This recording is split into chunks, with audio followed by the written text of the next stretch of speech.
Hello and welcome to episode 144 of the Clean Energy Show. I'm Brian Stockton. And I'm James Willingham. Welcome. This week, Lyft will incentivize drivers who drive EVs by paying them extra weekly fees. And they're also considering throwing in a free vomit shield for late-night rides. Turns out the laser used in last week's fusion energy breakthrough was also used as a set in Star Trek. I'm glad to see the scientific community helping out Star Trek, but where they really need help is with the script writing.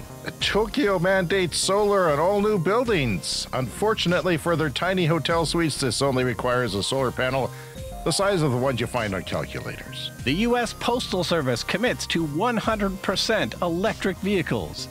Now your package will arrive with a lower carbon footprint. However, it'll still be late. Plus, we'll have stories on the chip shortage not going away, and why Americans should buy an EV in the next 2 months, and solar on an abandoned nuclear power plant site. All that and more on this special year-end edition of the Clean Energy Show. Yes, I would like to call this the year-end spectacular. That's how it's going to be. Okay, the year-end spectacular of the Clean Energy Show. Yeah, which basically means we're going to go long this week. Okay. Brian, we're late this week. Why are we late, Brian? Why are we many days late? Why are our fans craving our show and unable to get their fix of the Clean Energy Show until now? Yes, well, I have a long story to tell about travel, winter travel here in the wilds of Western Canada. We were going to be one day late for the podcast because I was traveling, but it ended up to be several days late. But yeah, we had a lovely trip to Jasper, Alberta, Canada, which is in the Rocky Mountains of Canada. It's an absolutely beautiful place. Have you been to Jasper? I've camped at Jasper at Pocahontas campground in the north, and I've been through there. It is probably, well, the locals like it better than Banff because it's just less touristy. But it's also known for its highway in the winter being shut down due to dynamiting avalanches. You know, it's not an easy, they call it the Icefields Highway or Parkway, rather. Yeah, well, that's the thing. It is less touristy because it's harder to get to. Like Banff is quite close to Calgary, but Jasper is almost a 4-hour drive from Edmonton, which is the closest major city. So, you know, we were talking, recently in France, they have sort of banned some short haul flights because those can be covered by trains and, we need to all be flying less. But yeah, we had to make this calculation of how to get there because it's like an 8-hour drive to Edmonton and then a 4-hour drive to Jasper. So if we drove it, that's 12 hours. It's a bit too long. Mm-hmm. Everyone else in my family has things to do, like, exams, and they're not retired. I'm retired. Yeah. You're just a retired old man. You can do whatever the hell you want. Yeah, but we thought, well, we better fly, and that'll save us a couple of days because people have things to do. So you fly to Edmonton, you rent a car, you drive that to Jasper. So that worked fairly well on the way there, although it was starting to get cold, and our flight was delayed a couple of hours out of Regina. So, it was kind of slow to get there. Yeah. But we picked up the rental car, and I wanted to talk a bit about that too, because, obviously we talk about EVs a lot on the show, and we love EVs, and you and I were in it, though, a bit of a EV bubble. Like that tends to be all we think about and talk about. But I just wanted to say, I sort of, sometimes you forget the niceties of just a really nice car. So there was 4 of us, so we got this large Kia Sorento SUV. It's a 7-seater SUV, this very big vehicle. And it was great, like it made me think like, obviously EVs are the way to go, and we're obviously transitioning to EVs, but you can kind of understand why somebody would get into a Kia Sorento and think, yeah, this is fine. We don't need an EV. This works great. It's a brand new car, only took half a tank of gas on all the way to Jasper. Really? Even though it was like this large SUV. Yeah, everything worked great on it. I mean, contrast a couple of months ago, we rented a Toyota Corolla for something, and that was less good. I don't know, Toyota Corolla, it's an inexpensive car, so you get what you pay for, but I was kind of surprised how crappy it was. I used to admire Corollas all my life. Yeah. I used to admire the car my son has, which is a Honda Civic, like 20 years old. I would have admired that, because I've had these really crappy cars in my life. But I did rent one. I did rent a Corolla when we hit a deer a number of years ago. Yeah. And I was thinking, this isn't... No. Because the Corolla and the Prius, the cost of ownership is equal or better for the Prius. So if you just spend the extra money and get the Prius, you get so much more. Yeah. And then you pay that much less in gas and everything. Yeah. So, I recommend you think about the cost of ownership when you buy a car. Yeah, and more upfront for the Prius, but probably cheaper in the long run. And then we ended up renting a Toyota RAV4 for the drive home, which I'll explain that in a bit. But so then we had another experience with another car, a brand new RAV4, and that was decent. Although I could never hook up did Toyotas even have like CarPlay, Apple CarPlay, or? That's a good question because they've avoided that. I will say though that the ones that got into it do have the Apple and not the Android, but now they have both. Right? But that surprises me because I would have thought all new Toyotas have both now. But was it older? No, it was brand new. But really? Like on the Kia Sorento, the Apple CarPlay hooked up right away. It was great, so we were able to use Google Maps on the navigation. The Toyota, it said something about you got to download the Toyota app to connect with your car. Oh, and I was like, what? Toyota. Okay, so this I did that, and then it was like, shows you what they're like, man, with the EVs. This is indicative of everything they do. And they're just kind of slow to change. The other thing we noticed was like we were driving away from the rental place in the RAV4, and we were like, oh, wait, did we forget the keys? Where are the keys? Where's the key fob? Maybe we drove away without the key fob. And then after 5 minutes of looking, we realized it was in the ignition. You have to put it in the ignition and turn the key. Did they start it for you and you just got in? They did. They started it for us the way the world used to work? Yeah. Which is actually kind of nice. It's kind of nice to actually have a place to put the key. Sure. But also my knee was bumping against it. It just seemed super old-timey. Yeah. But so I did download this app that Toyota wanted me to download. And then it was like, okay, set up your account with Toyota in order to connect. And I'm like, what? And then you needed like a VIN number or... It said you could like a type, QR code, DNA profile, DNA profile.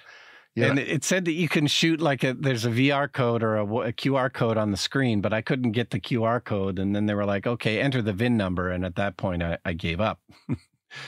So anyway, the Kia Sorento, really loved it. It was great, but you still got those gasoline car negatives, which is by the time we got to Jasper. And so by the way, like the weather, the day before the wedding, so we were there for my sister-in-law was getting married.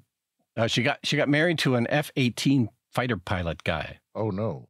I mean, he doesn't do that anymore, but... Oh, okay. That's good.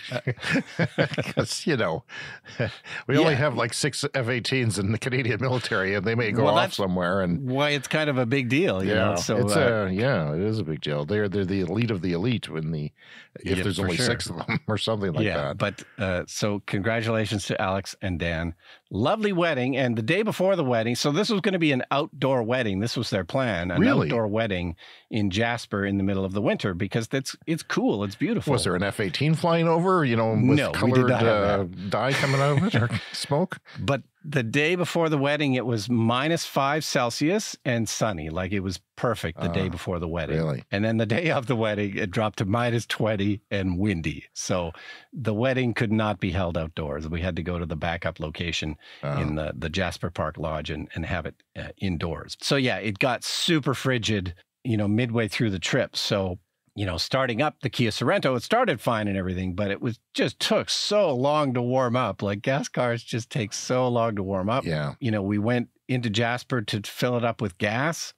It's like people say, one of the advantages of gas cars is they're so quick to fill up. But I got to tell you, when it's -40, it does not feel quick. Nothing feels quick at -40 and when you're filling up an SUV, yeah. With the Tesla, if we'd had the Tesla, and by the way, there's Tesla Superchargers on Main Street in Jasper. There wasn't before, but there is now. There wasn't before. You would hop out of the car, plug it in, get back in your car. And that's all you do, by the way, people. When you own a Tesla, it knows your car, knows your account.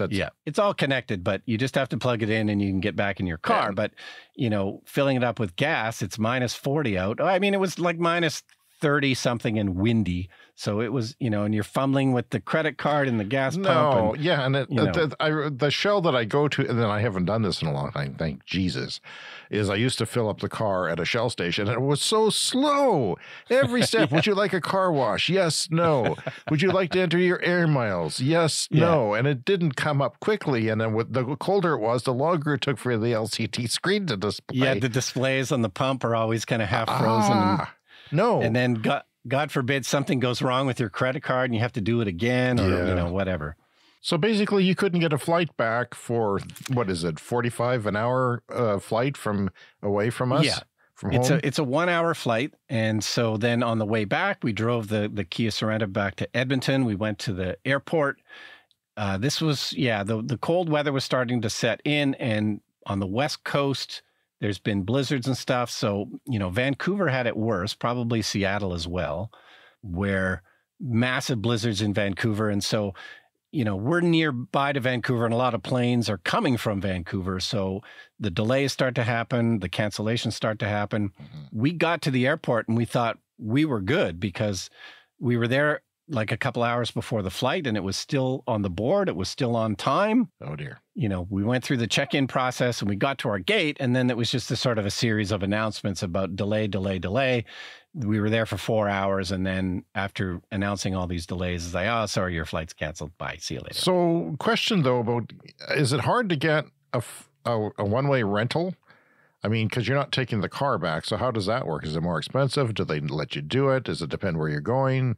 Yeah, well, I'll get to that. Just a couple more things about the airport I thought were interesting. So we're standing there waiting at the gate, and there's all these announcements for all these flights, and they're saying things like, oh, well, the pilot is here, but the crew's not here. They're coming in on a flight from somewhere, and so that's delayed, et cetera, et cetera.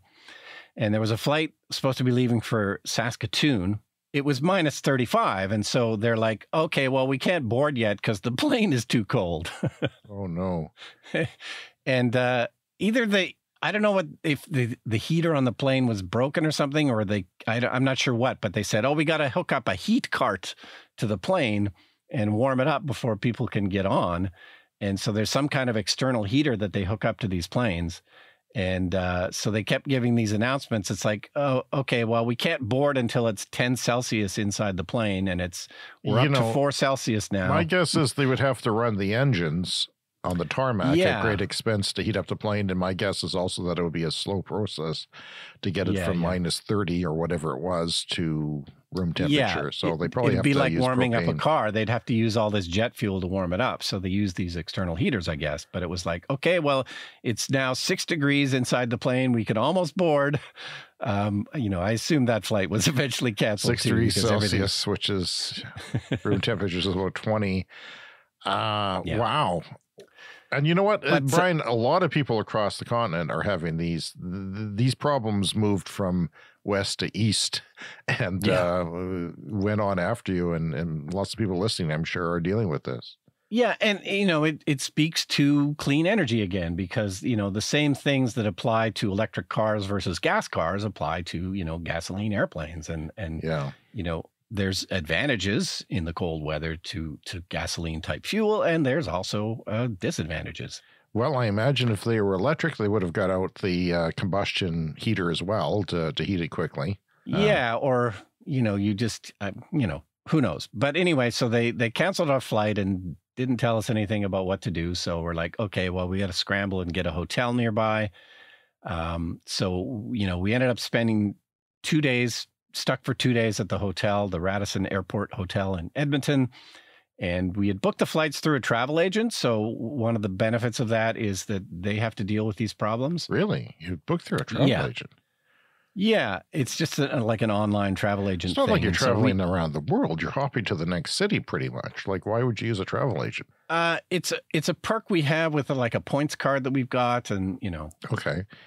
So you decided to drive instead. Yeah, well, we tried to get them to rebook the flight, and the best they could do was December 24th in trying to rebook. Really? Which is tomorrow. They're not paying for your hotel, are they? I don't think so. I mean, we're going to get a refund, and maybe we'll get a hotel credit or something like that.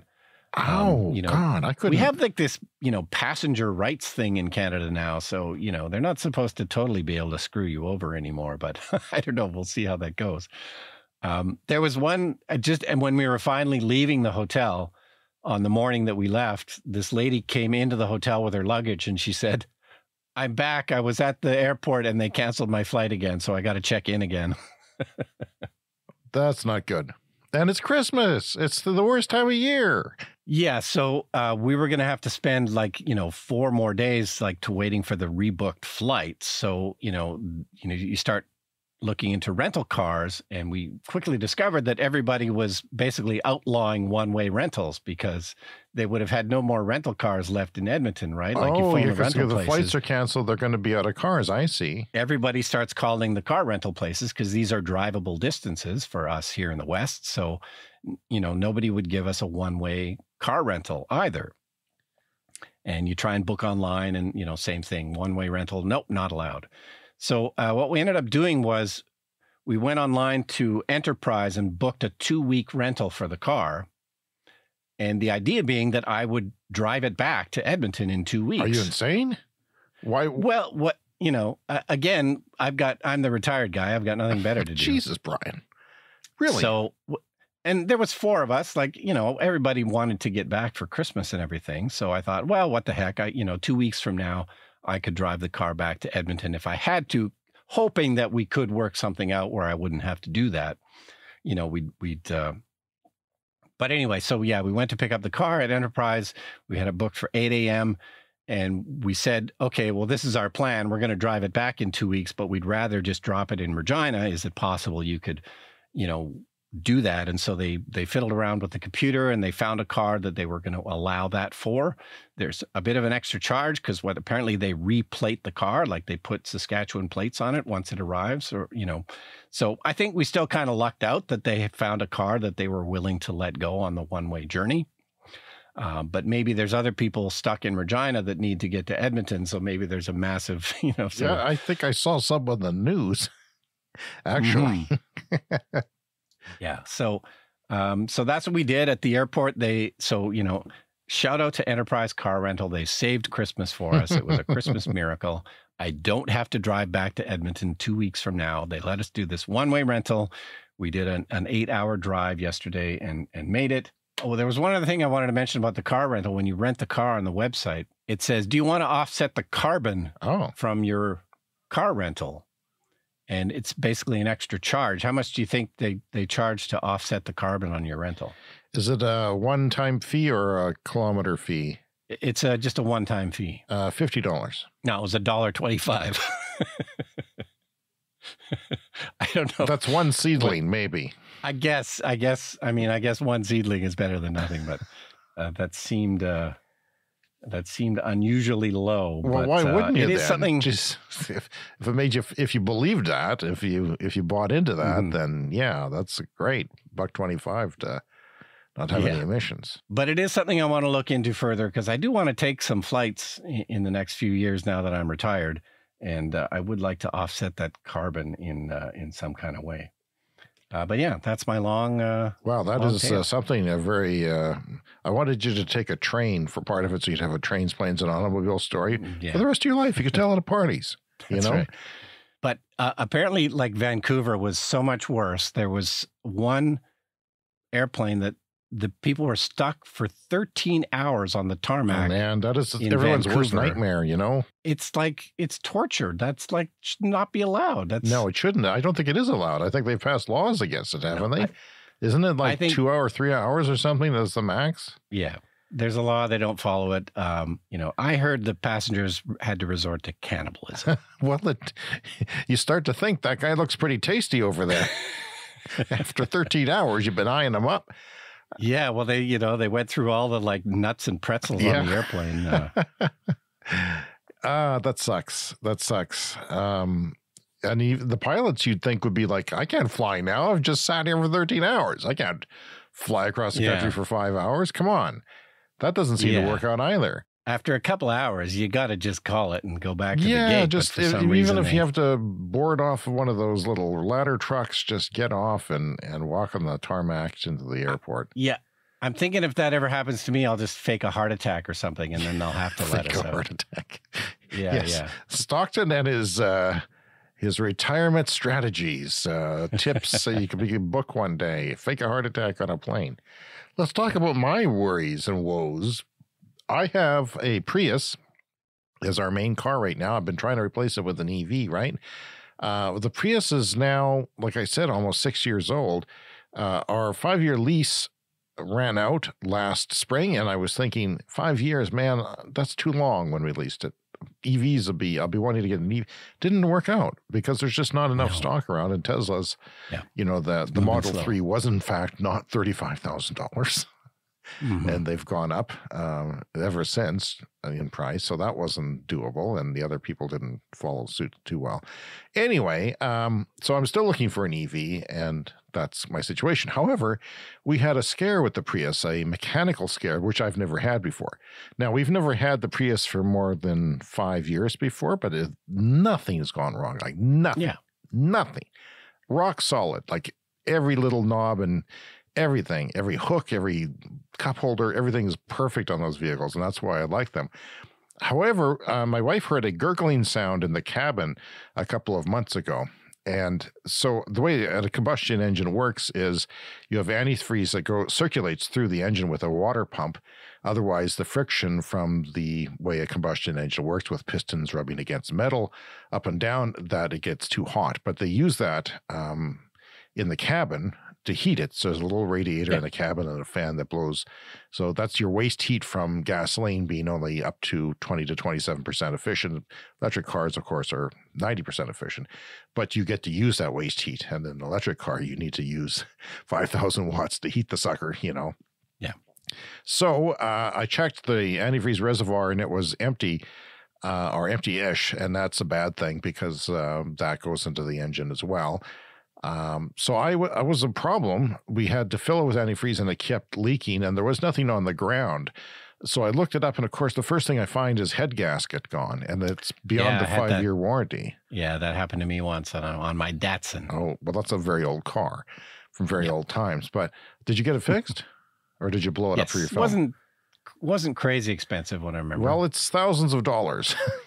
I looked up $4,000, and I didn't. The only thing that let me sleep at night was the fact that the car is worth so ridiculously much used that we could finally sell it and just turn it over, and we wouldn't really lose money on it or anything at all. We'd still gain money for a down payment on a new car, even if it was another Prius.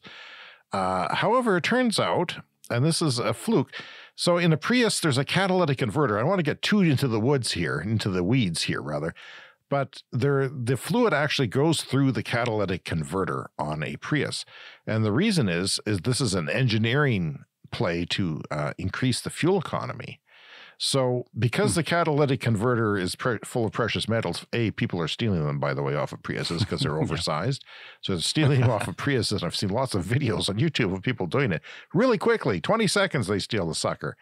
A minute, they pump it up in the middle of the night and it's gone. And it's a lot of money. So hopefully they don't steal mine. My son said it wouldn't be ironic if they stole it just before you got it fixed or just after you got it fixed. Anyway, so basically they have to replace the catalytic converter because there's a fluid loop that goes through it. The antifreeze actually runs a fluid loop through the catalytic converter to keep it cool. And without getting too technical, it's because they have to change, combustion cars have to change the mixture of gasoline. They have to over mix the gasoline with the air to cool down the catalytic converter.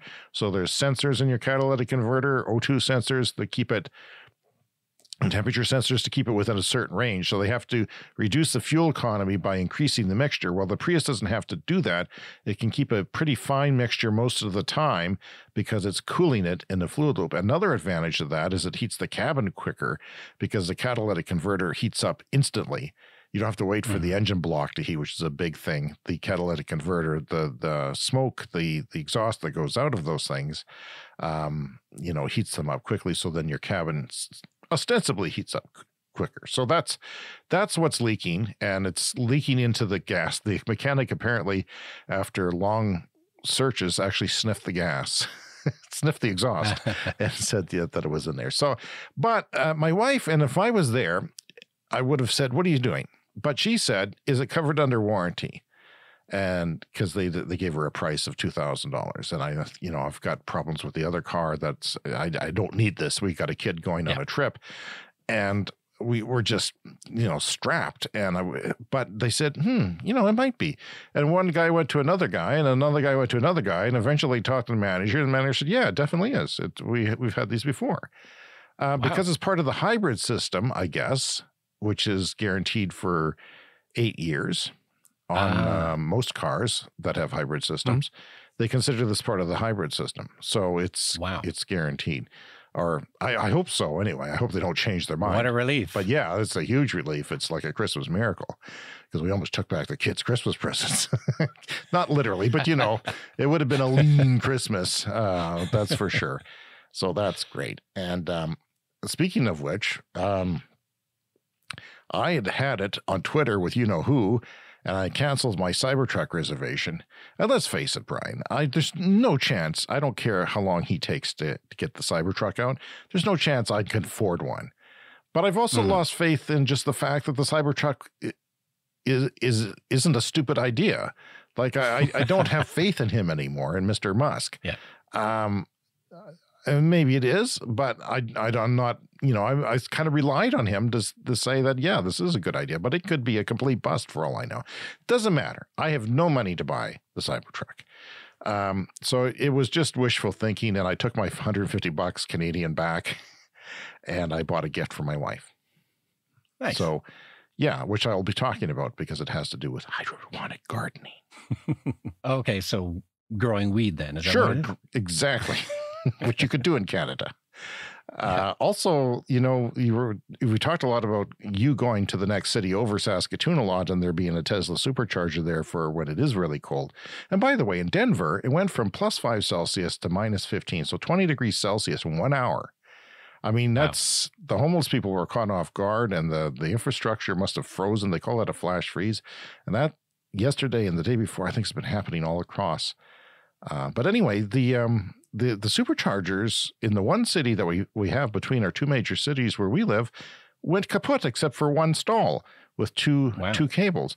But yeah, this is an issue across all the third-party chargers as well. But what happened here is that someone made a call and they got fixed in a day. They're all working now for Christmas because people were anxious because a lot of people are going back and forth for Christmas and they need these things to work or they can't make the trip. Well, I would be worried about that too. With Tesla being headquartered in California, you would be worried that they maybe not have enough people here to be able to do that. Well, they must have had either people who are floating around because there's so many superchargers or their own techs. Yeah. I don't know if the techs at the shop in Saskatoon can actually do it, but they fixed them instantly, and that's great.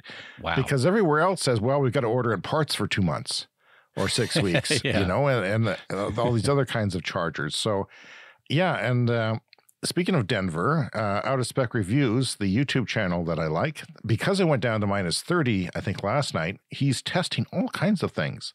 He's got Teslas, he's got Kias, he's got old Leafs that he's let get cold. And he's testing the charging speed and the range because, they don't get to do that. We get this all the time where we live, but Denver doesn't always get such an extreme. So he's like using the opportunity. He stayed up all night to do this so that he can do all these tests. And now he's going to make a fortune off the YouTube content. But yeah, he'll be able to test it out and we'll see how that goes. He did say that a cold Tesla that's just been sitting there in -30. Well, it wasn't always -30, but just sitting there without any heater plugged in, said it wouldn't charge right away. So it took an hour to sort of get the system going to heat up the battery enough that it would even start charging. And of course, batteries charge slower in the winter because they're cold. They can't accept a charge that fast. And you can leave your electric car for a few days unplugged if you have to, but you shouldn't. So as we went to Jasper, I left my Tesla plugged into our home charger. I just sort of set the charge level at 50%. So it didn't need to charge while we were gone, but it could always draw from the juice from the house to, keep the battery warm as it dropped to -30. Well, this is kind of sad, Brian, because we've always advertised ourselves as the experts on cold weather, because it gets down to -40 here. So the cold weather EV experts of the worldwide ones. Better than Norway, better than Alaska. Well, Denver's got some testing to do too. But he said that all the Electrified America chargers were not working. All of them. Because they're only good to a certain temperature. What? It's like minus 16, minus 20 or something. I might have it later in the show. I'll check my notes. That doesn't make sense. But no, they said they didn't work. They were only rated to that. So he knew that. You know, it's minus 32 or something here today as well. And that's not even including the wind, which is making it, you know, ungodly, uninhabitable. We should not be here. We should be in Hawaii now. We should be. This is terrible. Let's see here. I think my Leaf is unplugged. My Nissan Leaf, my electric car, is unplugged because for some reason it charges when it heats the battery. So the battery heater comes on at minus 17 Celsius to minus 20 Celsius, which is quite cold. Okay, so it comes on and it cycles off at minus 12 once it heats up to minus 12. But for some reason, it can't operate it unless the car is charging. And it's not just my car. It's the Leafs. I even assume that the new Leafs, because they act pretty much the same way that way. So if you're just leaving your car, then it charges up to 100%, regardless of what you set it to charge to. And of course, you don't want to leave an electric car at 100% because that stresses the battery for any length of time. So what I've been doing, Brian, is I've been unplugging it and plugging it back in because I'm not using it because the heater isn't working. So we use, if another car is around, I'll just use the Prius or whatever to make shopping trips. So I have been unplugging it. So it could go for, I think, 3 days heating the battery. And then I just plug it back in and let it go up again to 100% and then unplug it. And yeah, that's what I have to do. Unfortunately, other cars are not like that, but the Leaf is kind of wonky in that way. And speaking of it, and it's still cold in the Leaf because your heater, the cabin heater is broken. No heater. Still looking at the diesel heater. It's a sad thing. Okay, it's a sad thing. But I've been managing. I did have a hard time the other day because it was frost on the inside of the window. It was like minus 28 or something Celsius, and I had frost on the inside. Whenever you scrape the frost off, it just falls onto the dash as snow. Yeah, it's like essentially, and then that just evaporates in the sun or whatever, goes right back on the window again if you don't have any heat blowing on it. So I in my scraper, for some reason, the inside of the window doesn't scrape very well. So it's like little lines, scratching little lines in there, trying to see and get my daughter at school. But yeah, school is over for now for a while. Anyway, I made it. My sun-tempered house, my house built as a passive solar house, though, the other day was minus 32 and the furnace did not have to come on. It was heated above the temperature thanks to the sun just shining in the south windows and the fact that the house is decently insulated. Modern houses, I always say when I bring this up, are much more insulated than my passive solar house. And if you're new to the show, James lives in a passive solar, like a 2-story house that was designed as passive solar, lots of windows facing south, super thick walls, based on a design from, I guess, the 1970s here in Saskatchewan. And there was a handful of these houses built, and James was lucky enough to get thanks to the 70s oil crisis, they decided to study it in a house called Saskatchewan House, and this was sort of built after that. It skimped out a bit on some of the insulation, but they did things like double 2x4 offset stick construction so that there'd be no thermal bridging. You wouldn't have a direct contact between the indoors and outdoors and that things. And they came up with the heat exchanger there. For that house, they invented a heat exchanger, which is now used around the world in your house as well. Yeah. So some updates to past stories. The guy in Denver, the Out of Spec Reviews YouTube channel guy, says the new Electrify America BTC charging stations do not work below 0 Fahrenheit, which is minus 17. He said, make sure you're not relying on one of these new stations for the next few days. And these are brand new, Brian. These are brand new, and they're not working below that. So that's BS. You got to give it to Tesla, Brian. If Tesla went completely bonkers, they could be the world's ubiquitous charging network, because they got that right, didn't they? No, the charging network is like, the uptime is kind of amazing. And they are starting to open that up to other people. And apparently, when they are broken, someone can get to them and fix them like quickly. Apparently, which is not always the case with everyone else. So they got to figure that out. Okay, so another update. So we were talking last episode about the fusion energy breakthrough, which we went quite deep into. But there was a little detail that showed up here on Bloomberg that I just thought was interesting. The laser that they used for this experiment was in the movie Star Trek Into Darkness. They needed a location for that movie. And it was at this, Really? the National Ignition Facility lab where this laser is that they used for this fusion reaction. It's in the movie Star Trek Into Darkness. I thought that was kind of wild. What year was that? Was that like 10 years ago? That one is about 10 years ago, Okay. I think. Yeah. Yeah, it's one of the modern Star Trek movies, but the laser was around then, and it's a military operation. I'm surprised they got in and used it. Yeah, and possibly my favorite thing about this fusion stuff is that it always does look kind of cool, like these giant. They really look like movie props. They look like movie sets. They look like science fiction. Yeah. It's maybe not practical as an energy source, but damn cool. Not yet, anyway. Seems like it's gonna be a while.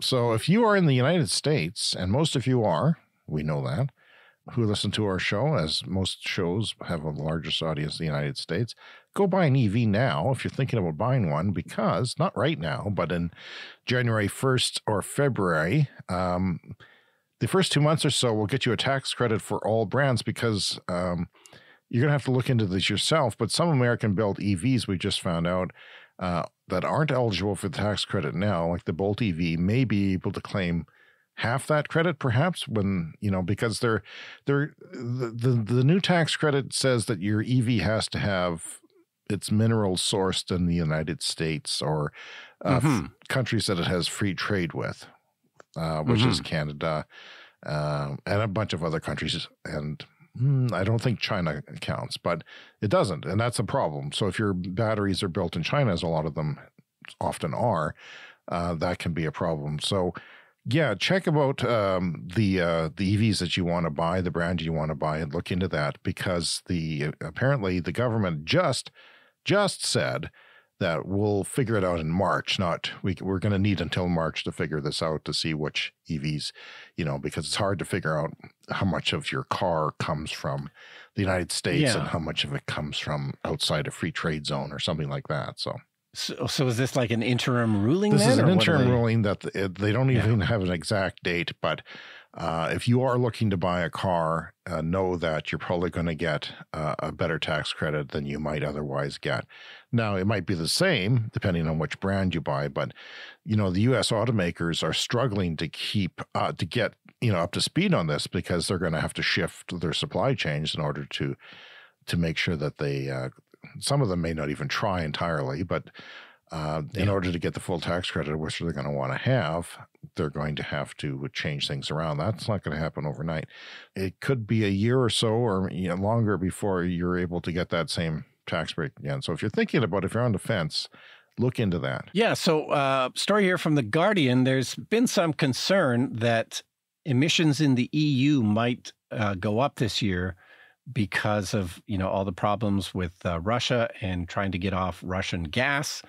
And so there have been some coal plants that have been kind of fired up again, or increased their output because of the energy concerns going on in Europe. So there was some concern that the emissions for Europe this year were going to go up, but it turns out they did not. So there was some coal brought online that had not, they weren't expecting to, but the EU has been doing apparently enough other things with their regulations that overall the emissions still did go down this year, which is great news. That is great news. And this is, the Russian invasion of Ukraine changed things around, and still they were able to manage an emissions reduction, which is very interesting. I mean, I don't think we know exactly why that is. They probably are still looking into that. These things take time.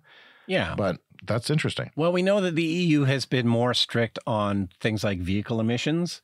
So, presumably all the kind of legislation that they've been working on for the last few years is starting to pay off. That's that's incredible if it is, Brian. I mean, that's because we look for that to happen down the road. And if we start to see that, then that's pretty exciting stuff. And it can be frustrating as, those of us who watch this closely and watch it every day, because, these kinds of agreements get made all the time of, agreements made, rules made to reduce emissions. But, overall, you still kind of see oil use creeping up a lot of the time, and it can be discouraging. But, we're trying to get the entire planet to move on all of this. And unfortunately, it just takes time. Okay, well, I have something that tickles my fancy here. It is somebody who drove past a Tesla semi-truck and opened his window and recorded it. So I have the recording for you. Oh, yeah. But you know what it's like to drive by a semi with your window up, right? It's a noisy experience. Oh, it's awful. And this is, I would say, a little above city speed, not quite freeway speed, sort of expressway speed or something like that in the city. The start of the recording is the window's down and he opens it immediately, so it gets a bit louder. But this is what it sounds like.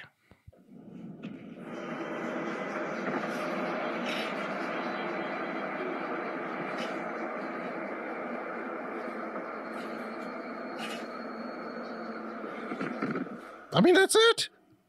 That's freaking it. It sounds like nothing. Are you shaking?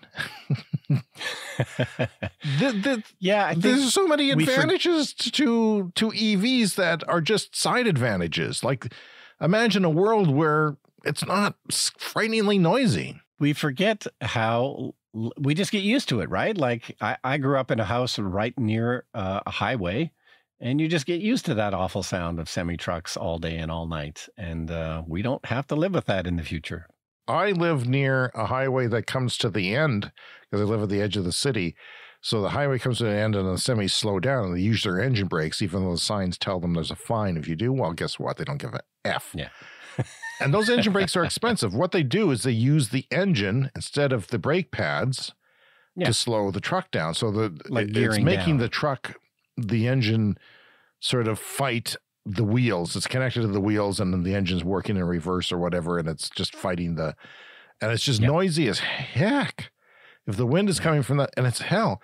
But you know what? Electric trucks like the Tesla Semi don't have engines to do that. They have regenerative braking, the same things you and I have in our electric cars, which is great for them.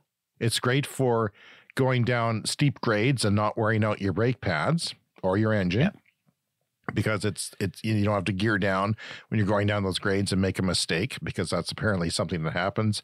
And that's why you see runoffs for Tesla, for brake runoffs for semis.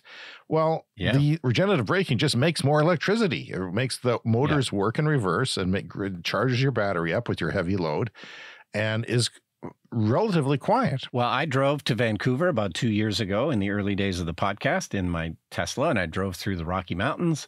And I would always watch the regenerative braking when I was going down a mountain. And, I had it set to range on the thing. And the range one time going down a mountain jumped up 5 kilometers. Well, that's cool. Yeah. Because, it probably wasn't 5 kilometers up the next mountain, or something similar. Yeah. Even in the Prius, you can do that. You can watch the regenerative braking work too. So that's cool. Nice. And we used to do that in the mountains all the time. So the U.S. Postal Service is sort of reversing their course on electrification. Yeah, this is a story we've covered every few months here on the show. Of course, advocates for clean energy have been arguing that the U.S. Postal Service should go hard on electric vehicles. They came out with a very wishy-washy, started out as maybe 20% electric vehicles as they're looking to replace their fleet. They have a gigantic fleet of vehicles in the U.S. Postal Service, which, are coming due for replacement. Anyway, so they have, increased the amount of electric vehicles a little bit over time. And now they have finally given in and gone to 100% electrical purchases for vehicles starting in 2026. So 75% of vehicles in the next few years. And then by 2026, it's going to have to be 100% electric. That's good. It would be stupid. Let's put it this way. It'd be stupid not to, because, that sort of sector is they have it now. They have the trucks. They have the technology. It's shorter range, and it makes financials. You're wasting money if you don't go EV. That's the situation we're in with small local short haul trucking, let's call it. Yeah. So yeah, it'd be stupid not to. No, and the only issue might be supply of them, but of course everybody's ramping up, and with the Inflation Reduction Act in the U.S., that is encouraging all industry to ramp up production of all kinds of electric vehicles, so this should be doable. I noticed one of the suppliers might be Oshkosh Defense, like a defense contractor. That's kind of weird. So they're building electric vehicles for the post office? Why not like Ford or somebody else? Or I mean, if someone gives them $1 billion... why not? So they recently pledged to go 40% EV, and the new purchase plan gets them to 75% by 2026. You know, Brian, the year changes in a couple of days to 2023. Mm-hmm. And then 2026 is going to look awfully close, isn't it? It's going to look pretty close. Yeah, that's right. I also change the number on your checks when you're signing checks at the grocery store. Right. As if you do that. Checks that I write constantly. When was the last time you wrote a check? You probably have. I haven't. 2 hours really? ago. Long story. Okay, we won't get into it. So we've been talking about solar farms on formal coal plants, which is cool because what they do is they use the infrastructure that's there because you have a coal power plant. You need to build a whole bunch of power transformers and power lines to connect to the rest of the grid. So it's kind of convenient to do that. Well, I found an example of where they're doing it on an abandoned nuclear power plant. The site of the project is the Rancho Seco, a former SMUD nuclear facility that was taken offline in 1989 after a series of troublesome incidents and a vote of no confidence from the public. So the public basically had enough and said no, and they shut the sucker down, which seems inconceivable now. Well, 1989, that was the year The Simpsons started, so maybe that had something to do with it. You know, I've seen videos where they talk about The Simpsons has not helped the nuclear industry. The people actually think about that. I didn't. Yeah. But you know, three-eyed fish and all that. So the 2,000-acre site was eventually repurposed for the Consum's natural gas power plant, which is still there. But they also now have added 1,000 megawatts of, 160 megawatts of solar, in addition to the 1,000 megawatts of natural gas. So yeah, very interesting. And why not? You have the property, and apparently there was some property there to put all this stuff up. So why not? Why not add solar and make use of the utility? No, we need grid connections for all this clean energy, and they often already exist.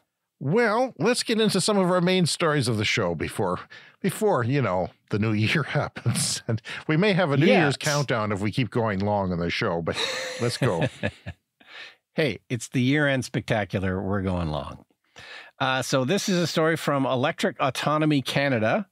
Study shows EV's potential to increase utility revenues, but reduce customer costs.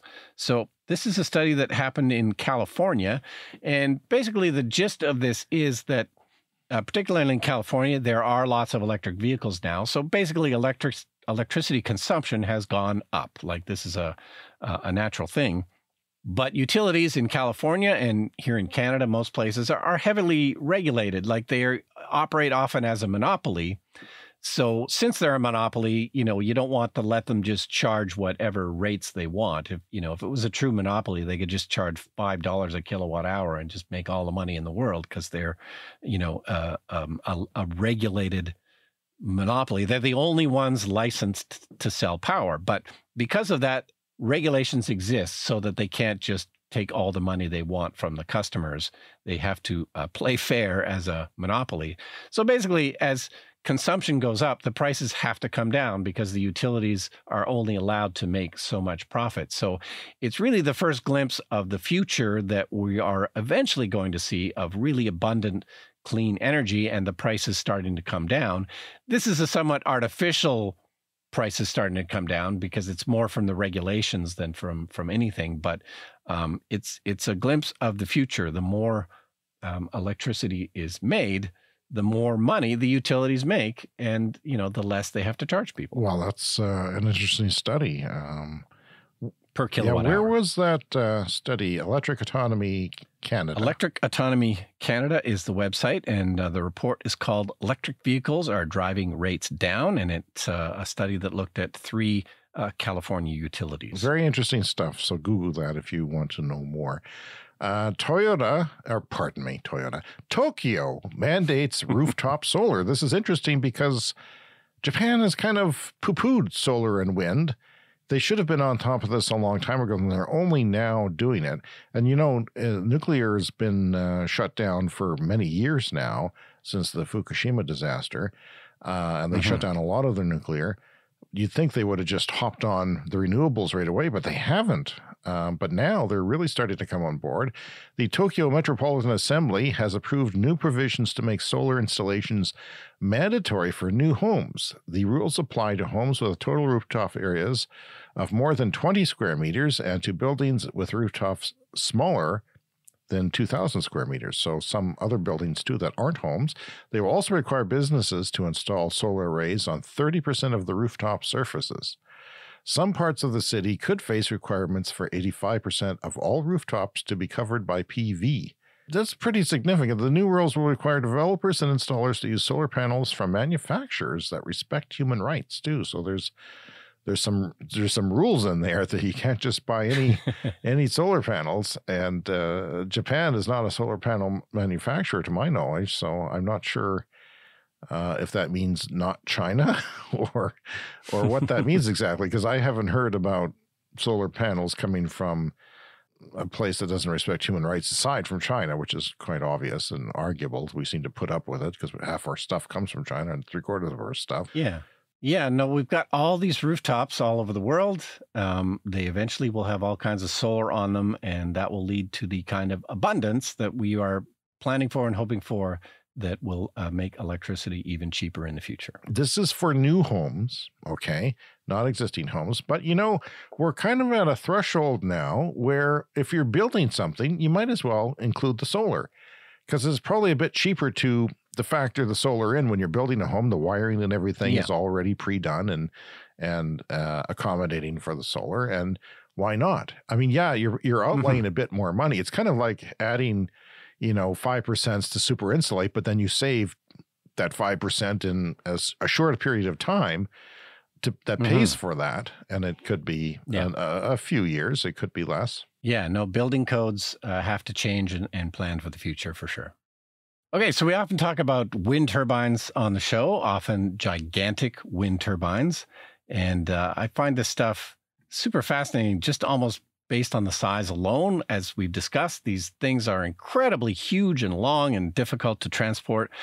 So there's a story here this week on Electrek. World's most powerful wind turbine blades arrive for installation. So this is in Denmark. These are 15 megawatt wind turbines. These are, if not the biggest. The big ones, yeah. The big ones, yeah. This is 15 megawatts is around the biggest in the world right now. But I wanted to mention it because offshore, we should point out. Yeah, because that's right. These are offshore wind turbines, which are the biggest ones. And but yeah, that sent me down a bit of a YouTube rabbit hole, which I thought was really interesting. Vestas is the company that makes these in Denmark. And they've got a really interesting YouTube channel where they show you some of the process of how they make these things. And so step number one is a gigantic, long factory. Like the factory is just super, super long, and everything in it, all the equipment is all super, super long. They make some of these things in molds. So they have to have these giant molds that are like, my God, like, football fields long, that then they have to then open up and somehow get these things out and transport them. But yeah, it's the YouTube channel, like, it's a promotion for the company. So it's, it's a little bit of like slick promotion, but you also get to see actually how these things are kind of built, which I found totally fascinating. Yeah, and they are building these factories sometimes now. If you have a really large offshore wind installation, they'll build them right at the shore. Yeah. Because, as we said before, the hard part is transporting on roads because, it's very hard. Yeah, especially the offshore ones. That was one thing I was wondering about. Yeah, it's like it would make sense to, but these factories are not they're not cheap or easy to build. So, they'd have to kind of think twice about, where they're going to put them. But, it makes sense to build a new factory right by the shore. And maybe they can make the factories modular like the World Cup stadium that they're taking apart and putting somewhere else. I don't know, but we talked about that a couple shows ago. Yeah, so that's, it's the blades that can't be modular. Like you can put little tubes on top. Like they're building, unfortunately, they're building a cell phone tower half a block away from me now, a big one. Probably 5G. So they're, the tube that is the structure in the middle is modular. You put one little tube on top of another until it gets up there. But the blade can't be, I don't think anyone's invented a blade that is not one piece yet. Right. Yeah. And these blades one of those football field size, literally, like and beyond. Yeah. No, there's one of those cell towers going up near me, and I was surprised how big around it is. Yeah, me too. Mine's not up yet, so we'll see how big it gets. Yeah. Maybe it's to give us faster communication for the Clean Energy Show. I don't know. Let's hope. Yeah, so Lyft is going to incentivize EV owners. Lyft is the, what do you call it, ride sharing? App-based ride sharing. Uber and Lyft are two different companies, the main ones, I think, in the United States and Canada and many other parts of the world. Drivers in California, this is California only, who own EVs can earn an extra $150 a week. So if this is your job and you're not making a killing doing this, an extra $150 a week or $600 a month ain't bad. Yeah, for owning an EV. I mean, Brian, in the States with the incentives and the things and the this and the that, you could probably use half that just for the lease of an EV. So if you're not driving an EV in California, you work for Lyft, you're crazy. Go buy an EV, sell your beater or whatever you're driving and get a brand new EV with full warranty coverage. And that will cover the cost plus your gas. My goodness, this is a great incentive, actually. It caps out at $8,100, apparently. As long as if you could... you get $150 for each week you complete at least 50 Lyft rides. So it's not for your casual person, but it's that's not crazy either.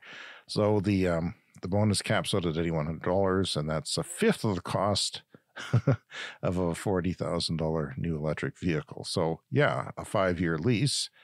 This is covering it's covering the cost of a vehicle, right? I mean, that's essentially what this is doing. And then you save a crap load on gas, load, especially if you can charge at home for part of that time. No, that's amazing. So there's another advantage here, Brian. At EV Go fast charging stations, they receive a percentage discount up to 45% off if the EV Go fast charging stations are working. And if it's chilly, or if there's a bit of humidity in the air, or if the moon is full, they will not be working. So that's up to 45% off for if you have gold and platinum reward status on the platform. That's because, ostensibly you would charge at home and probably have to top up at some point during the day if you're doing it full time or did a long shift. So boom. Or I don't know what the charges are compared to home, but you might actually be competitive with home and just do a fast charge on the road. And in non-EV Go public charging stations, Lyft drivers can use Lyft's debit card, Lyft Direct it's called, to get 1% to 7% cash back. And at home, the company is providing a discount of $140 off level 2 chargers from Wallbox, which is about 20% off. That's decent. That's one great way a company can decarbonize, and it makes perfect sense. No, that's great.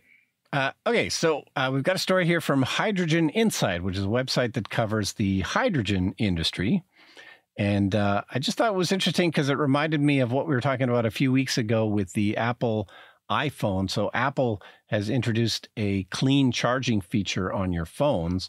I looked for it on mine. It's only available in the US, so I couldn't see it. It wasn't available in Canada yet. But I think with the latest operating system on your iPhone, if you go into the battery section and you choose the sort of battery charging section under the settings, you can set your iPhone so that it will charge when the grid is cleanest. So in the US, apparently they have figured out when the grid is cleanest.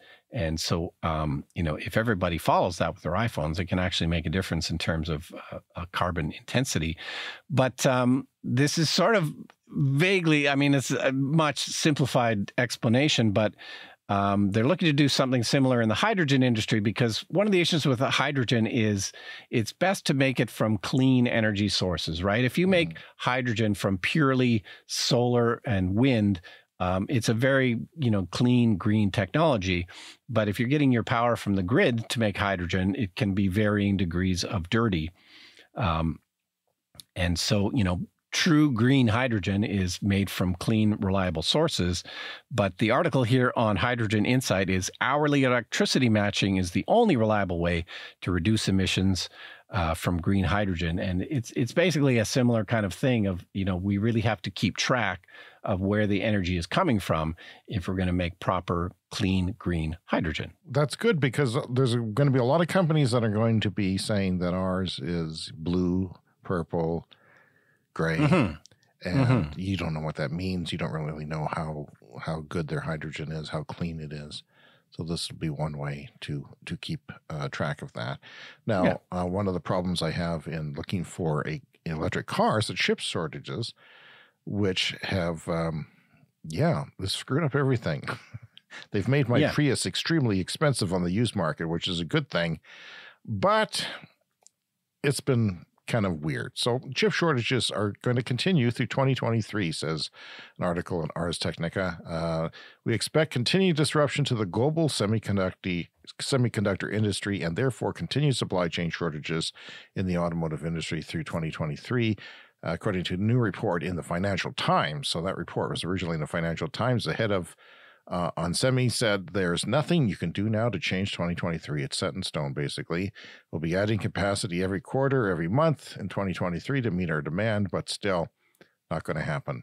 The problem began during the pandemic and is associated with shutdowns around the world. So what happened is, the pandemic shutdowns way back in 2020 in March and afterwards, the automakers shut down temporarily. So the chip makers said, okay, you don't want our chips, we're going to start filling orders for other people who do want them. And now that the automakers want them again, they can't get them. It's as simple as that. So as vaccines became available and production restarted, the silicon factories that would have made chips for automakers had already switched production capacity to other customers, and chip plants are running flat out to meet demand. And they have been for some time, but have warned that the problem was not going to be solved anytime soon. Consequently, automakers have had to reduce production. It's a terrible time to be an automaker nowadays, or even idle certain lines of their cars and trucks and SUVs. In some cases, car companies have shipped vehicles minus certain features due to being unable to get the semiconductors needed to have those features. Example, Brian, General Motors has had to revise its plan to build 400,000 electric vehicles by the end of 2023. And that's been pushed back 6 months because of the chip shortage, which is too bad. That's not good. We wish that would not happen. And the analysts at Auto Forecast Solutions expect the chip shortage will result in around 3 million fewer vehicles being built in 2023, which means that for me, my used car is still expensive, so I don't have too much pressure, although my mortgage is becoming due and we got to wrap up our line of credit, and, I don't want to fold that into the new mortgage, and, it's just hell. In fact, we're working on the mortgage application as we speak, because it has to be in tonight, because apparently our mortgage broker said there could be another rate increase that we want to avoid. Yikes. So anyway, Brian, Let's talk about the year in review after this.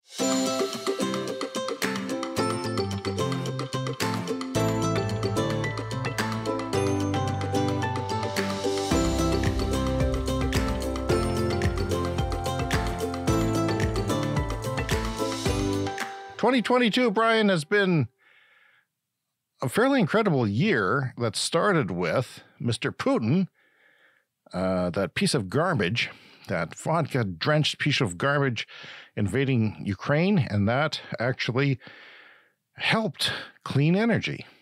Yeah, that's kind of a weird thing, but it is true. It really helped spark everybody towards getting off of fossil fuels because nobody wanted Putin's oil and gas. And I'm sure he wanted the opposite. He wanted gas prices to go up, which they did.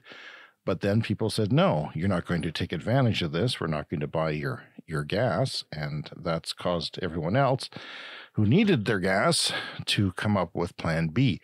Plan B being a heat pump, for one. Yeah. To get off natural gas heating for buildings. And things like, the U.S. agreeing to ship more liquefied natural gas to Europe, things like that is an interim step. But of course, clean energy being the total solution. And, second to that, and perhaps the biggest thing, is the Inflation Reduction Act, the weirdly named Inflation Reduction Act in the United States, which was a shock when it happened because nobody thought it would. Manchin was against it. Suddenly one day they announced there was an agreement and the world just jaws dropped to the ground. And we talked to people in Bloomberg who were, completely gobsmacked, but they had no idea this was coming. And what a great surprise what a great day that was in August when that happened. And I mean, it took a while to realize, and people are still talking about how incredible this is. Like, this is set in stone for 10 years. You can't undo it because they want people to invest. You can't invest in something if it changes. So solar manufacturing, we'll see how that goes in the United States. But sourcing of minerals, it's going to boost. And if boosting the United States boosts the world, because the United States is a big economy. Okay, so this is a big boost for everybody. EVs mandated, trucking mandated, charging infrastructure, billions and trillions of dollars. It's just incredible. And you can't understate it. And it ripples throughout the world. Like, there's France. People are upset that it's kind of a protectionist policy when it comes to some things, when it comes to the EVs having to be built there. And Canada is, we were in a really good position for green, renewable energy investment. And now people are saying, well, no one's going to invest in Canada. So why do it here when you can do it in the United States? Even Canadians. So Canada is trying to come up with an answer to that. And that's going to take some serious policy to match what they just pulled out of their butt, seemingly at the, quickly. Yeah, but, the reality of the world is that the U.S. is often the driver of these kinds of big moves. And, the U.S. was really slow for a long time, maybe even going backwards in terms of clean energy. But the U.S. often sets the tone, particularly for us here in Canada, but really for a lot of the world. And they set the tone by making this incredibly large investment in clean, green technology, which is great. What do you think is the most important EV of the year as far as moving things forward on climate change, and the most significant EV that came out? I would have to say the Ford F-150 electric, the Lightning. That's, this is the heart of America. That truck is so much a part of the world where we live, not just America, but here in Canada, the Ford F-150 is so ubiquitous. They're just everywhere. People here in North America love their giant, big pickup trucks. Number one selling vehicle, period, in North America. And of course, traditionally a very gas-guzzling vehicle. Well, now there's an electric version from Ford. They're making a decent amount of them. They're still not fully ramped up yet, but the crazy thing is apparently you can buy one. Somebody pointed out that there's one in a lot sitting waiting to be bought where we live. I think that was a canceled order or something like that. Or actually there was a small used one that got returned. So, and the one guy that I've been reading about who has one locally, he says, you couldn't tear that from my hands. Like I'm not, and he put a diesel heater in his just so he could have all of his range in the wintertime. Because he's a contractor who tows and does a lot in rural places. So he's got lots of miles to put on, but yeah, he loves it. I think the EV curve, the EV adoption S curve, we've reached an inflection point there. That really seems to be happening. I mean, you don't feel it in North America as much, but you look at the numbers around the world, 15%, 18% of new car sales. We're there, and it's just accelerating. And the rate is accelerating year on year, too, is incredible. Yeah, no, technology can move with an S adoption curve, which means starts a little bit slow, then goes vertical, then levels off. And we are definitely at the inflection point where this is starting to go vertical. And, electric car adoption is going to go fast from here. And let's declare it the year of the heat pump. Okay. Now, I had hardly heard about heat pumps before. One of the first, and then you started listening to our show. I started listening. It's a good show. One of the first places I've seen it was when I was shopping for pool heaters on Costco. On their website, they had 2 or 3 heat pump pool heaters. Wow. And I thought, what are these? Where do these come from? Like, since when do people, I know they're thousands of dollars, but cheaper to use than electric heat. That's for sure. You don't really want to use electric heat to heat your pool, and natural gas heat is kind of not great either. So yeah, these are, you know, quite something that these things exist, and they're selling so many of them that, you know, look out. No, and I was just watching a video on YouTube the other day about warm board, which is like a in-floor heating technology for homes, for, you know, building particularly new homes. It's just, there's lots of types of in-floor heating, but this is just the one that I happened to see, a company called Warm Board, and they've partnered with a heat pump company so that you can put in a sort of an Arctic type heat pump to heat the fluid that goes through your floor and heat your house. And this stuff is all happening quicker than even I would have thought. That's incredible, because, you know, you would have a boiler, a natural gas boiler where we live. I don't know what other people are doing. And you would put plumbing through your floor. And these guys are just saying they're designing the whole thing around the heat pump for in-floor heating, which is, may I say, a great idea for your new cottage. It's a great idea. And one of the things they mentioned in the video, because of course, when they started doing this, it was all natural gas boilers that they were doing this with.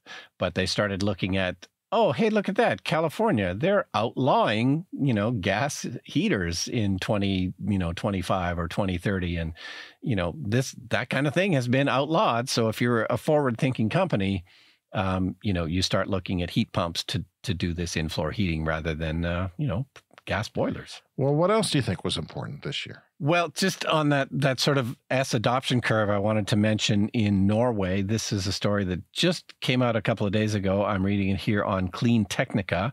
So we often talk about Norway as being on the forefront of EV adoption because they've got very friendly regulations.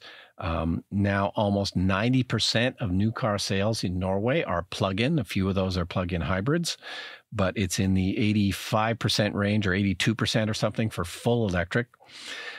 Anyway, there was a new record just set. So in Norway, there was a record for the most cars sold of one particular model. And this record goes back to 1969, and it was the Volkswagen Beetle. So in 1969, the Volkswagen Beetle sold 16,699 units in Norway back in 1969. And that record was just broken by the Tesla Model Y. Wow. They have sold 16,701 Tesla Model Ys in Norway, and there's a few days left in the year. So that's a 53-year-old record and broken by an electric car, which is cool. So as ubiquitous, the Model Y will be as ubiquitous in 2023 as the Beetle was in 69. Yeah, and you and I grew up in the 70s, and there were Beetles everywhere, and I've always loved Beetles. I've always kind of wanted one. I like the new Beetle. Really? I've never owned one. Yeah, and, you know, if you think about the advancements in the vehicles themselves, you know, like I love Beetles, but they're a pretty crude car. That was one of the things that was great about them. You know, the original Beetles, you could fix them yourself. They were so simple and easy and cheap. But you think about the advance in technology now with the Tesla Model Y and the built-in computer and navigation and everything and the safety of them. You know, I would not be wanting to drive around in a 1969 Beetle. It would, you know, the safety compared to today's cars is a little bit ridiculous. Yeah. Well, there's a guy locally here. We see him at the EV car shows that refurbished a Beetle and made it electric. I don't even know if he's using lithium batteries. I can't remember. He's probably a show listener. Write us, cleanenergyshow@gmail.com. Yeah, let us know. But yeah, I see that all the time, and he loves it. Of course, it's just fun to drive. Yeah, and I believe the Clean Energy Show on YouTube, they did an episode about a Volkswagen Beetle conversion to We're the electric. Clean Energy Show on YouTube. What do you mean? Or what did I You say? said the Clean Energy Show. That's us. This show is way too long, The Brian. fully charged. You're a retired fully old man. You charged can't show. handle shows this long. Yes, I meant fully charged. We often talk about Tony Seba. And Tony Seba is a prognosticator in the world of new technologies. He's a futurist is what he is. A futurist. He released a few videos this year. I mean, he has the same kind of presentation, but he occasionally updates it. And so if you go to the Tony Seba channel on YouTube, you can see his latest round, and he split it into 5 parts of his basically slide lecture where he talks about his predictions. And so we talked about a few of them as he re-released this latest version of the talk a couple of months ago. But we never talked about the final episode. So part 5 in the series, it's the real good news part of the clean energy story. I think I hesitated even to talk about it at the time because it seems too good to be true. Like this prediction of his about where we're headed. I mean, I think it's a great news story to end the year on if we want to talk about, the good news that's happening in clean energy. But, his prediction from this final episode of his slide lecture series is that 90% of the economy can be decarbonized by 2035 in the key sectors of energy, transportation, and food. These are the key industries that are going to be disrupted by technology in the coming years. So energy, of course, solar, wind, and batteries. Transportation, of course, electric vehicles. And with food, it's microfermentation and the ability to make food, which is not quite so carbon intensive and going to be more localized. Things like, getting food from cows is very carbon intensive and really one of the worst things we can do for the environment. But that's his prediction that in those 3 sectors, energy, transportation, and food, 90% of the economy can be decarbonized by 2035. And it's just going to happen because these things are better and cheaper. And he, thinks we can go net negative by 2040, which is, within sight. That's, you and I will probably even still be alive then. Speak for yourself. We'll see how Christmas goes. A lot of sweets around, a lot of desserty things. So I don't know. It sounds almost too good to be true. But if you believe in the S curve of adoption, which we were, just talking about for electric vehicles, we're at that inflection point. We should be at the top of that S curve, perhaps by 2035. The demand for oil is going to plummet. And, the economy will decarbonize because all of these things are better and cheaper. Well, Eric in California has written us again, and thank you, Eric, for doing so. We appreciate everyone who takes the time to drop us a note. We can't thank you enough because it just means a lot to us to hear from our listeners. It says, "Hi again, James and Brian. The California Public Utilities Commission has finally passed the solar killer rules," which I believe he brought up before in the show. This is significant because California is the leader in solar adoption in the United States. Apparently, according to this article which he sent us, those of us who have already have solar should remain in our current program for 20 years. Thank goodness for small favors. So thanks, Eric in California. Yes, it is nasty what they are doing. They are reducing the amount that they pay you to feed solar to the grid down to like 2 or 3 cents or something. It's not great, and it's a little premature, I would say. We're not quite ready for something like that. No, that's nasty. And, we just discussed Tokyo mandating solar panels on buildings and other jurisdictions, and I will include our own in that here in Saskatchewan. Shame on you, Sask Power, for killing solar here as well. James and I are in the old program, and as far as we know, there's no time limit on it. We're grandfathered into the old rate, which is basically our power meter will run forwards and backwards at the same rate. They changed that, so it's they're now discouraging solar here because they're not paying the full rate; they're paying half the rate. Their excuse, Brian, was we don't want other people to have to pay more for their electricity who don't want solar panels, because we're getting it off too. We're making it too cheap for ourselves. There's another way to do that. This is a climate emergency. Yeah. There are some grids that get it and some that don't, and California traditionally has been very good for this. So this is a very weird reversal for them. I don't know what they're worried about, but power companies are private and they're lobbying the government and crying to them on on their shoulders. We'd love to hear from our listeners. It's the lifeblood that gets us up in the morning, people. Contact us at cleanenergyshow@gmail.com. That's our email address, cleanenergyshow@gmail.com. We're on TikTok. Go follow us there if you'd like to see visuals on YouTube. Our handle on social media is Clean Energy Pod. Leave us a voicemail. Thrill us. Make us go yay by speaking into your microphone on your computer or phone at speakpipe.com/cleanenergyshow. That's basically an online voicemail service, and we love that. But right now, it is time for the lightning round.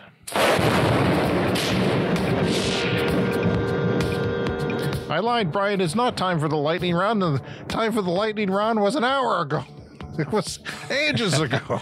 It was yesterday. Look, it's the year-end spectacular. Yes. We're going Well, long. this is how we end the shows. We do it with a fast-paced look at the week in clean energy and climate news. So let's not dawdle.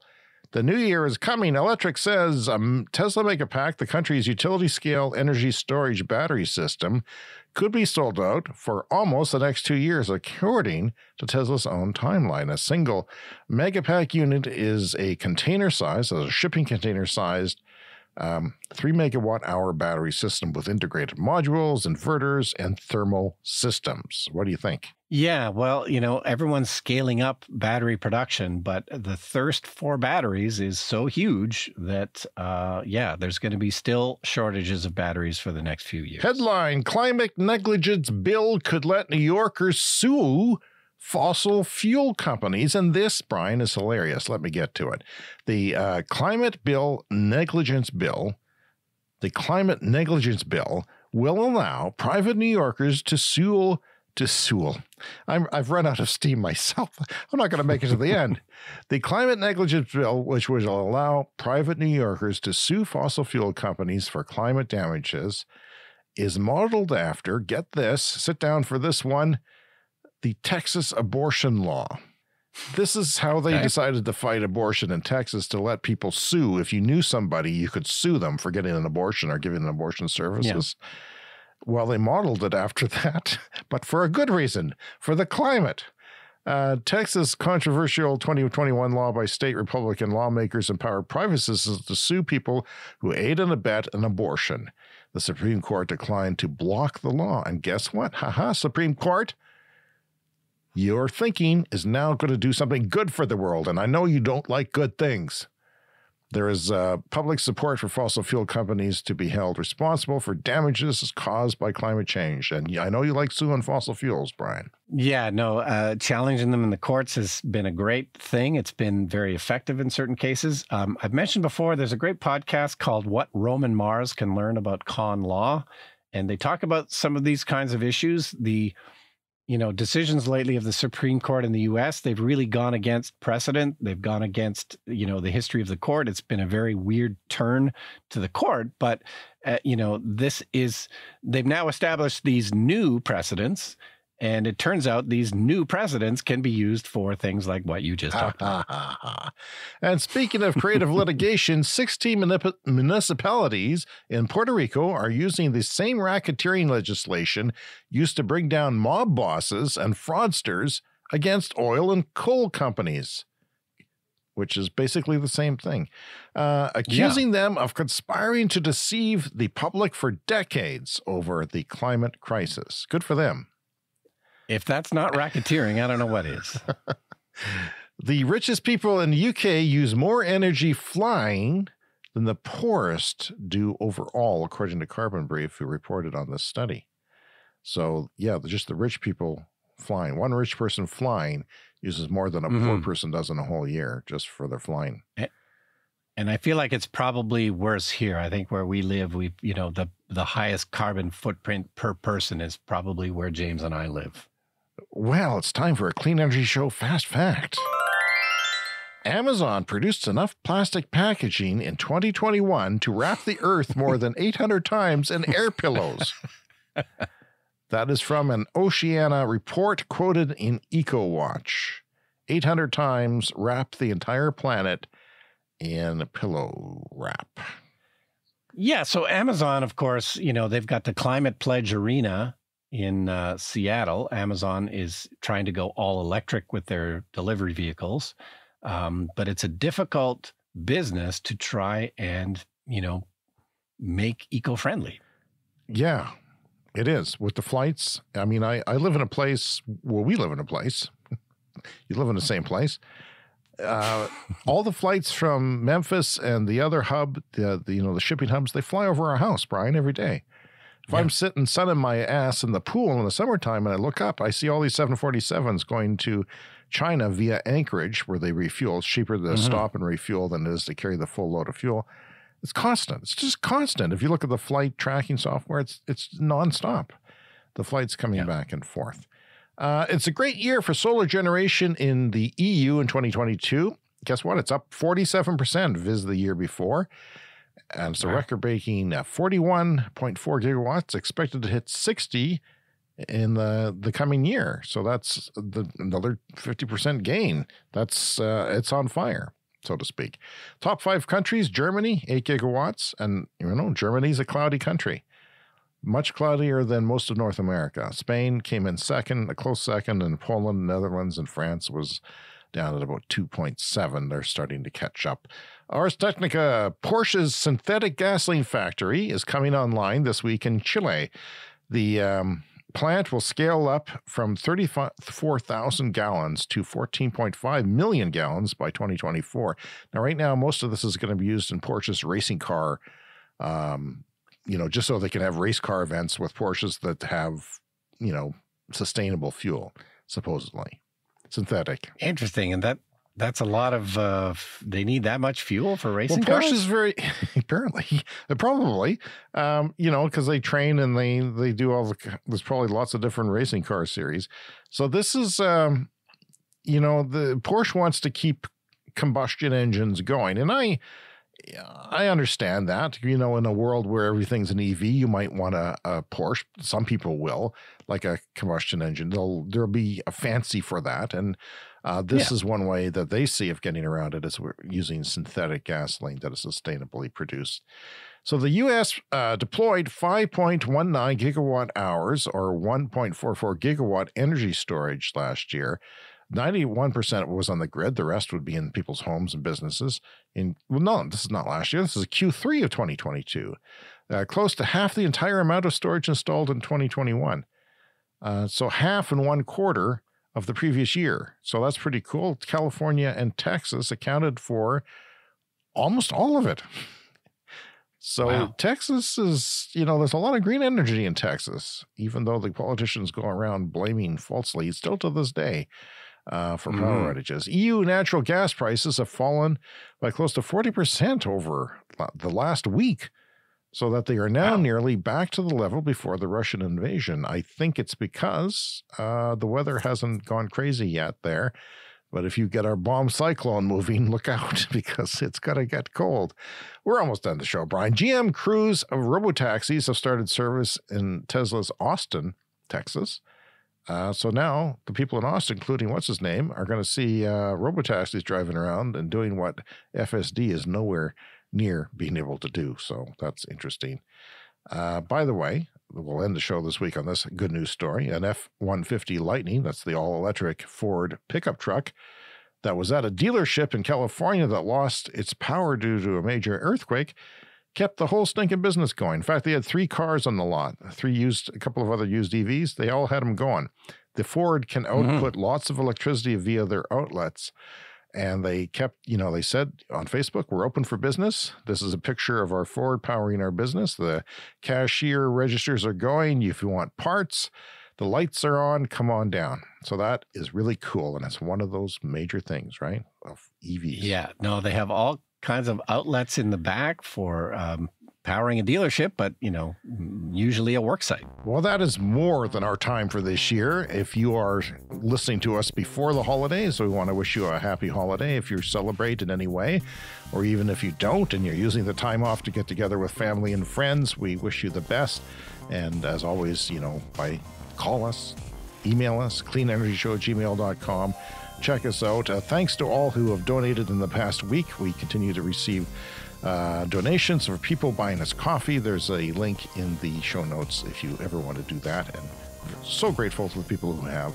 If you're new to the show, remember to subscribe on your podcast app so you want to get new episodes. Big show, our biggest in history, Brian. Happy New Year to you and Merry Christmas and all that, and to our listeners as well. Yeah, thanks everybody, and we'll see you next year.